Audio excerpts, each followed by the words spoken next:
Hello बच्चों, हमारा question है a 15 gram mass of nitrogen gas is enclose in a vessel at a temperature 27 degree Celsius. Amount of heat transferred to the gas so that RMS velocity of molecules is doubled is about. तो देखिए, हमें क्या दिया हुआ है, 15 gram of nitrogen है जिसका temperature enclose vessel के अंदर 27 डिग्री सेल्सियस है. अमाउंट ऑफ हीट ट्रांसफर हमें बताना है क्यू की वैल्यू जब आरएमएस वेलोसिटी को हमने डबल कर दिया. तो बच्चों, क्यू का क्या फॉर्मूला होता है, N C V delta T. ठीक. अब एन क्या होता है, एन होता है मास अपॉन मोलर मास, और सीवी नाइट्रोजन के लिए क्या होगा, 5/2 आर, और डेल्टा टी होता है चेंज इन टेम्परेचर.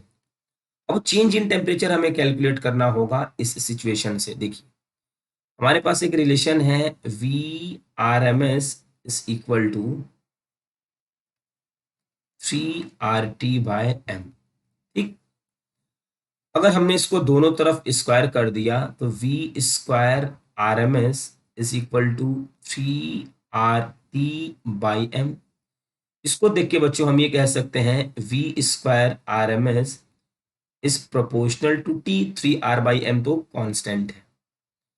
फिर हमसे बोला गया है कि 2 टाइम्स वेलोसिटी को बढ़ा दिया गया है, वी आर एम एस को कितना कर दिया गया है, डबल मीन्स 2, और ये हो जाएगा हमारा 3 RT/m.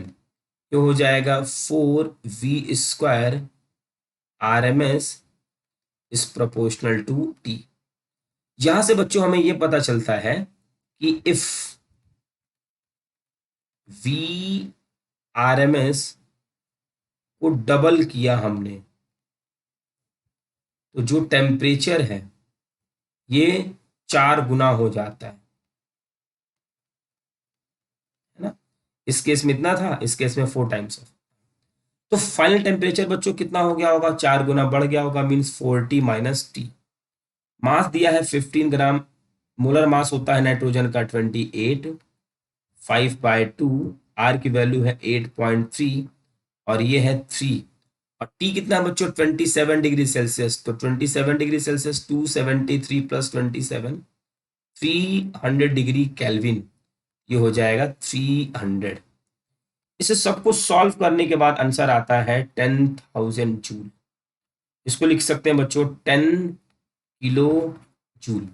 तो हमारे इस क्वेश्चन का आंसर है 3. आई होप कि आपको ये क्वेश्चन अच्छे से समझ में आ गया होगा. Thank you.